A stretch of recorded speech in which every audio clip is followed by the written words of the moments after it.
Bismillahirrahmanirrahim. Assalamualaikum warahmatullahi wabarakatuh. Waalaikumsalam warahmatullahi wabarakatuh. Ya, selamat pagi ya anak-anak. Pagi, Bu. Oke, gimana kabarnya hari ini? Alhamdulillah. Alhamdulillah, semoga kita semua selalu diberi kesehatan oleh Allah Subhanahu wa taala. Amin.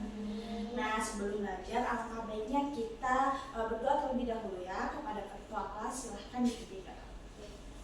Sebelum memulai pembelajaran, kita berdoa menurut kepercayaan masing-masing. Berdoa dimulai. Berdoa selesai. Iya, oke.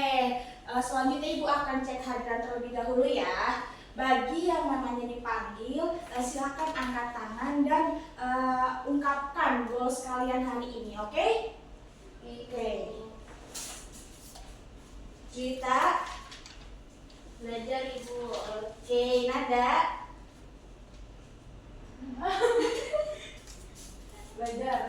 Oke, cek. Belajar dulu. Pak. Belajar dulu. Oke, berarti semuanya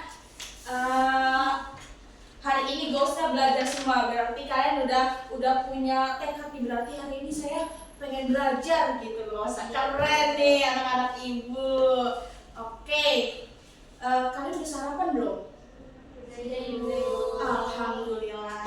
Berarti kalian sudah menyiapkan diri untuk belajar hari ini. Nah, tadi pagi udah bantuin orang tuanya belum? Sudah. Sudah. Terus tadi di jalan gimana? Lancar? Lancar. Lancar. Tadi ada sampah nggak di jalan?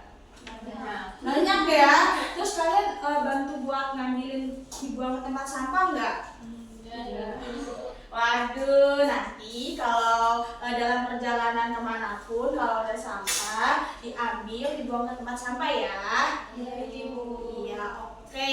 Anak-anak, sebelum pembelajaran hari ini dimulai, Ibu mau tahu semangat kalian. Udah siap apa belum? Maka Ibu mau kalian bersama-sama ice breaking sama Ibu. Boleh berdiri dulu. Nah, ice breakingnya kalau misalkan Ibu nyanyi nanti kalian ikutin ya. Ibu contohin dulu ya.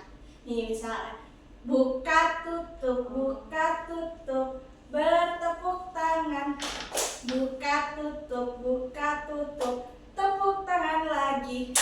Digulung-gulung, sambil tersenyum, hihi. Digulung-gulung, sambil tertawa, haha. Udah bisa? Bisa.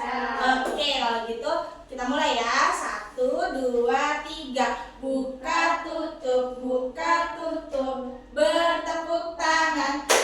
Buka tutup, tepuk tangan lagi. Digulung-gulung, sambil tersenyum, hihi. Digulung-gulung, sambil tertawa, haha. Oke, sekarang kita semua. Nah, anak-anak, sebelum kita masuk pada materi hari ini, Ibu mau tanya dulu. Pembelajaran minggu lalu, ada yang ingat kemarin minggu lalu belajar apa? Ibu. Ayo, silahkan cek. Kemarin kita udah belajar apa? Kemarin kita udah belajar ukuran pemusatan data, ada mean, median, dan modus ini. Nah, oke, beri tepuk tangan buat cek. Benar ya, anak-anak. Minggu lalu kita sudah berdiskusi, sudah belajar tentang mean, median, dan modus. Nah, sebelum masuk pembelajaran hari ini, Ibu mau tahu kemampuan awal kalian untuk masuk ke materi hari ini. Ini Ibu sudah siapkan soal, silakan diisi secara mandiri ya.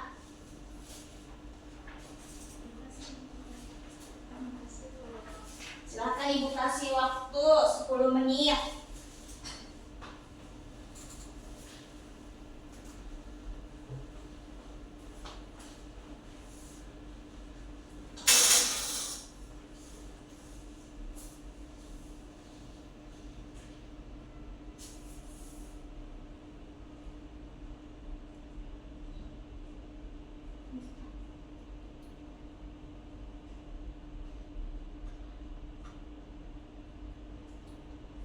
Nah, udah anak-anak? Udah selesai ngerjainnya? Sudah. Oke, boleh dikumpulin di Ibu.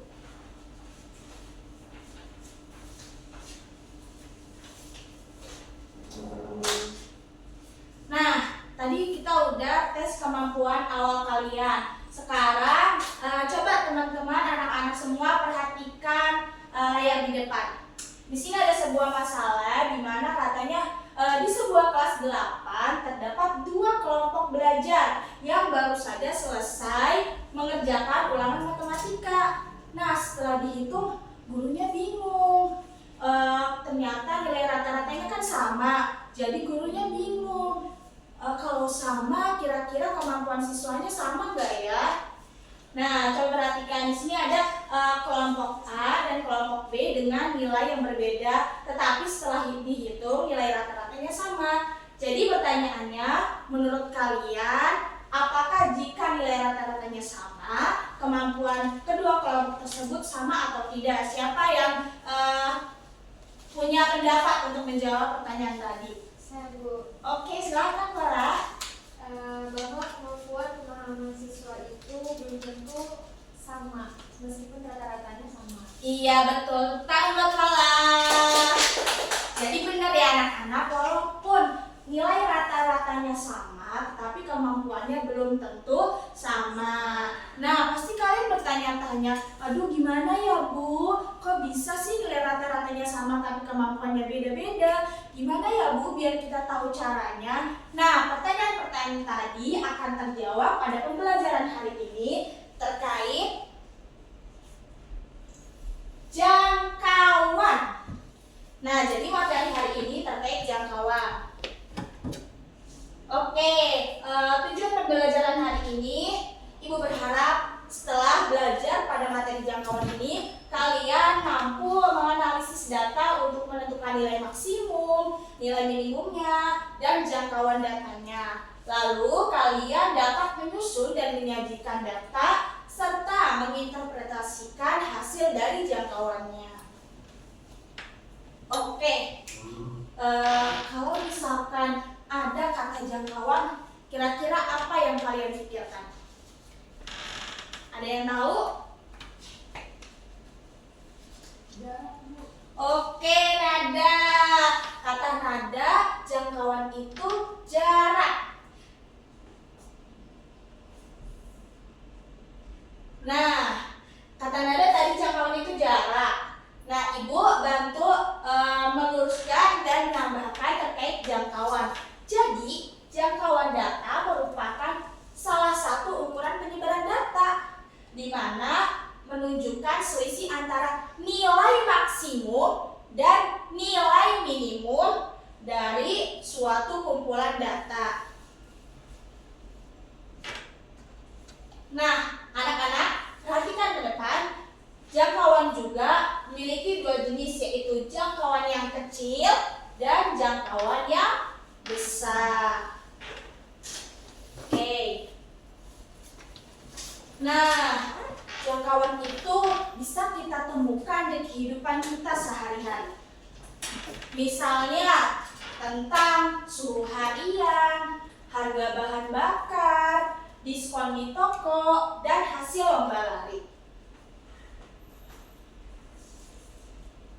Nah, gimana ya cara biar kita bisa nentuin nih nilai jangkauannya, biar kita tahu jangkauannya kecil atau besar ya? Nah, pertanyaan ini akan kita jawab dengan contoh soal. Perhatikan ya anak-anak. Jadi contoh soalnya di kelas 8 ada 2 kelompok belajar yang berbeda yang baru saja menyelesaikan ulangan matematika. Nah, datanya itu ada kelompok A dan kelompok B. Di kelompok A itu ada 5 siswa dan di kelompok B ada 5 siswa. Di mana nilainya ada di kelompok A ada 80, 81, 80, 82 dan 81. Sedangkan di kelompok B ada 60, 95, 70, 90, dan 65. Nah, pertanyaan dari contoh soal ini, hitunglah jangkauan nilai dari masing-masing kelompok dan kelompok mana yang memiliki jangkauan lebih besar dan apa artinya. Nah, sekarang perhatikan ya, Ibu akan tulis di papan tulis. Yang pertama kita kerjakan dulu kelompok A ya.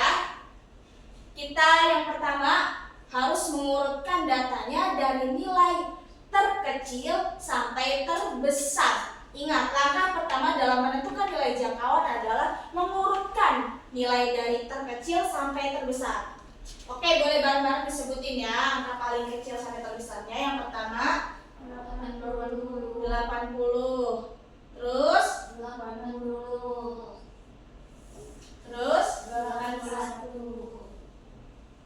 Ya, terus 81.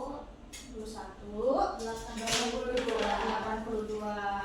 Jadi ini yang pertama kita sudah menentukan atau mengurutkan data dari terkecil sampai terbesar. Nah, yang kedua, angka kedua, kita menentukan nilai paling terbesar atau nilai maksimum. Nah, dari data yang sudah kita urutkan, nilai terbesarnya adalah 82. Ya, kita tuliskan nilai maksimumnya 82.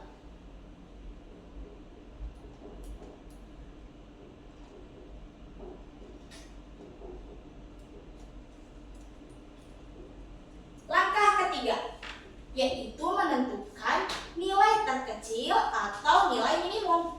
Nah, dari data ini berapa nilai minimumnya? 80. Iya, 80. Betul sekali.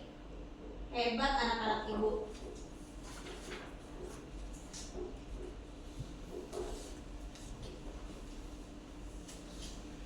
Nah, sekarang kita udah dapat nilai maksimum dan nilai minimumnya. Anak-anak, jangkauan tuh memiliki rumus, di mana rumusnya itu adalah nilai maksimum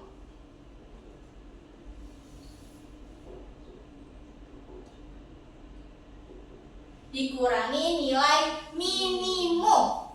Nah, kita masukkan data nilai tadi. Nilai maksimumnya berapa? 82. Nilai minimumnya 80. Oke, 80. Kita masukkan ya ke rumusnya.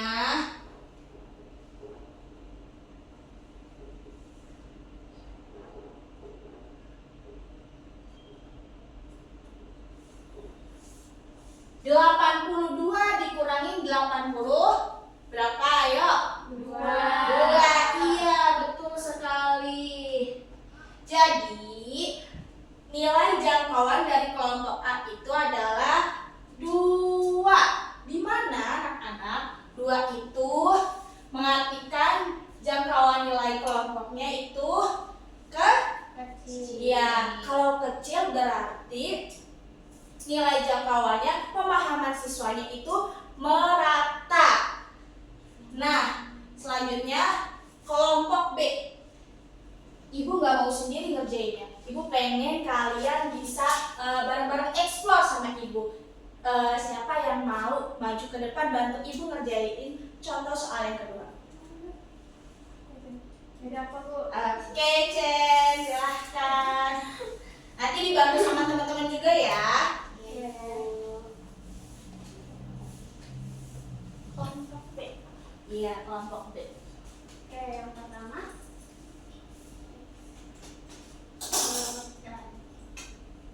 Jadi, bantuin dong teman-teman. Ayo bantuin. 60, 90.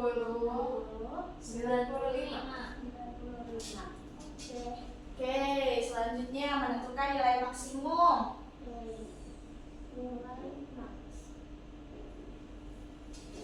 Nilai maksnya 95. Iya, betul, C95. Selanjutnya Menentukan nilai minimumnya. nilai itu 60. Iya, betul, 60. Nah, setelah itu Yang kawan.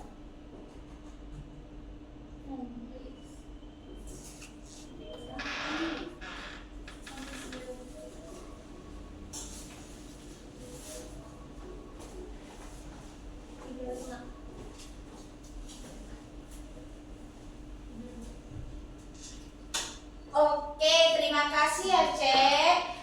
Jadi Cek sudah mengerjakan contoh soal yang kelompok B. Didapatkan nilai jangkauannya adalah 35. Di mana anak-anak? Jika jangkauan 35 itu bisa diartikan dengan jangkauan yang besar. Jadi pemahaman siswanya belum merata. Nah, tadi katanya ditanya artinya apa kalau nilai jangkauannya kecil dan nilai jangkauannya besar. Nah, kelompok yang jangkauannya lebih besar adalah kelompok B, di mana pemahaman siswanya itu belum merata. Masih ada yang butuh bantuan, masih ada yang kurang paham gitu. Nah, kalau nilai kelompok A itu jangkauannya kecil, jadi penyebaran pemahaman siswanya sudah merata. Seperti itu. Nah, sampai di sini ada yang ingin ditanyakan? Oke, silakan ada. Saya mau nanya Bu, kalau kita punya data dalam jumlah banyak dan masih acak, apakah boleh tidak mengurutkan data terlebih dahulu dari nilai terkecil sampai ke terbesar untuk menentukan nilai maksimumnya? Iya, terima kasih Nada, pertanyaan yang sangat bagus.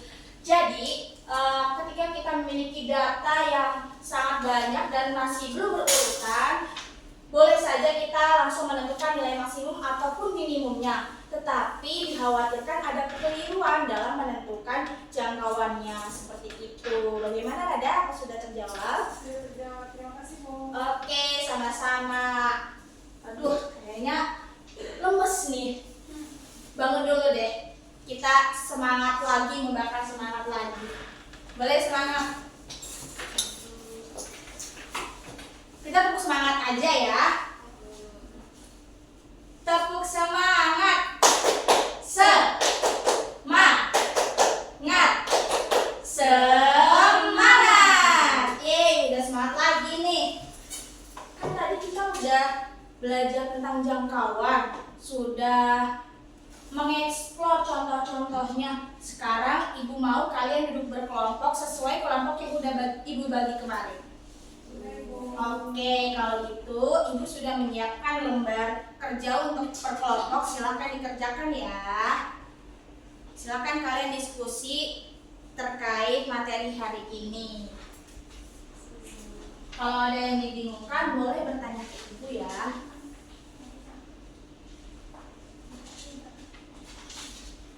Udah? Sudah Ibu. Oke, kalau udah Ibu mau ada satu kelompok yang maju untuk mempresentasikan hasil diskusi dengan kelompoknya. Siapa yang mau maju? Saya Ibu. Oke, silahkan Cita. Tanpa salam, saya Juwita dari kelompok 1. Berdasarkan analisis diperoleh 33 orang sebagai nilai maksimum, 10 orang nilai minimum, dan nilai jangkauannya sebesar 23 Ibu. Iya, betul sekali. Tepuk tangan untuk Juwita. Oke, kalau gitu tadi kita udah mengerjakan LKPD. Ibu mau tes kemampuan akhir kalian terkait materi hari ini. Silahkan kalian scan kode QR di depan. Kerjakan secara mandiri ya, biar hasilnya murni hasil kalian.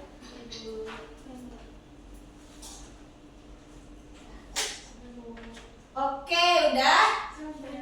Oke, kalau sudah, sekarang kita sudah di penghujung pembelajaran materi jangkauan. Nah, anak-anak, Ibu mau satu orang maju ataupun berdiri untuk membahas kesimpulan. Kira-kira siapa yang mau? Saya Bu. Iya, boleh. Silakan. Maju Ibu. Nggak usah, nggak apa-apa Ibu. Kesimpulannya itu bahwa jangkauan data merupakan selisih antara nilai maksimum dan nilai minimum dari suatu data. Iya, beri tepuk tangan buat salah. Bener ya anak-anak, jadi kesimpulan untuk pembelajaran hari ini, jangkauan merupakan ukuran penyebaran data yang sangat praktis untuk melihat seberapa besar variasi atau perbedaan nilai dalam suatu kumpulan data. Nah, melalui selisih antara nilai maksimum dan nilai minimum, kita dapat mengetahui apakah data tersebut cenderung seragam justru sangat beragam. Nah, oke. Mungkin pembelajaran hari ini kita cukupkan sampai di sini. Anak-anak, untuk minggu depan siapkan diri kalian, siapkan kesehatan kalian juga dijaga untuk mempelajari materi ukuran pemusatan data. Sebelum berakhir, Ibu minta untuk ketua kelas memimpin doa. Oke, teman-teman, sebelum menutup pembelajaran kita berdoa menurut kepercayaannya masing-masing. Berdoa dalam hati mulai. Berdoa selesai. Oke, alhamdulillah. Terima kasih anak-anak untuk hari ini. Kalian anak-anak yang hebat, anak-anak yang keren dan berprestasi. Ibu cukupkan pembelajaran hari ini sampai di sini. Kurang lebihnya mohon maaf. Wassalamualaikum warahmatullahi wabarakatuh.